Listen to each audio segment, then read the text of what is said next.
Jangan sampai kita terjebak dalam jebakan-jebakan setan tuh suka gitu ya. Dia bilang, rugi lo sholat tapi masih buat dosa. Akhirnya kita jadi malas sholat. Padahal sholat itu cara kita untuk ninggalin dosa. Inna sholata tanhal fahsya'i wal munkar. Itu sifat dari sholat itu mencegah kita dari dosa. Udah Ustaz tapi gak tercegah. Lihat minimal ada rasa feeling guilty kan. Itu bukankah itu bagian dari progres spiritual dalam diri kita? Dulu kita kan gak feeling guilty berbuat dosa. Sejak kita mulai sholat, berbuat dosa mulai feeling guilty kan, walaupun gak langsung bisa meninggalkan. Itu udah progres loh. Dan itu udah terbukti bahwa sholat itu benar-benar tanha al-fahsya'i wal munkar. Mulai ngerasa gak enak, mulai ngerasa malu. Dulu gak ada malunya, malah bangga lagi berbuat dosa. Sekarang malu. Bukankah malu itu bagian dari iman? Berarti sholat membangun keimanan kita. Merasa nggak enak sama Allah. Bukankah muraqabah itu bagian dari iman? Merasa dipantau oleh Allah. Mulai merasa setelah itu nyesal. Dulu nggak ada nyesalnya, habis buat dosa biasa aja, malah bangga, malah cerita-cerita. Sekarang malah nyesal. Masih buat dosa sih, tapi setidaknya udah nyesal. Maka terusin sholatnya, perbaiki sholatnya, Allah akan perbaiki diri kita dari dosa. Jadi fokus kita perbaiki sholatnya. Oh mungkin sholat kita masih kurang tepat waktu.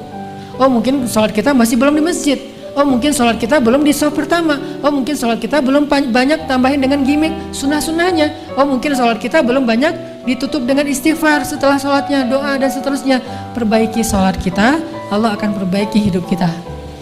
Jadi jangan sampai kita terjebak sama setan mengatakan, rugi aja kamu sholat banyak dosa. Enggak, itu mah kerjaan setan yang bikin kita jadi merasa sholatnya jadi sia-sia. Enggak ada kebaikan yang sia-sia. Sholat itu kan kebaikan, nggak mungkin sia-sia. Tapi masih korupsi Ustadz, masih bohong, masih curang, masih apa. Nggak, itu urusan lain. Yang jelas, jangan sampai gara-gara udah terlanjur bikin dosa meninggalkan kebaikan yang sudah kita kerjakan. Itu lebih buruk lagi keadaannya. Makanya mending sholatnya perbaiki, nanti Allah akan perbaiki hidup kita. Ini persepsi yang harus kita bangun ya. Jangan sampai terkesannya, nggak usahlah menghijabi kepala daripada kita udah berhijab tapi masih suka ngomongin orang. Mending kita menghijabi hati. Nggak ada menghijabi hati, karena menghijabi hati itu sesuatu yang buruk. Khatamallahu ala qulubihim. Allah menutup hati mereka kan. Hati itu jangan ditutup, hati itu dilapangkan, dibuka. Alam nashrah laka sadrak.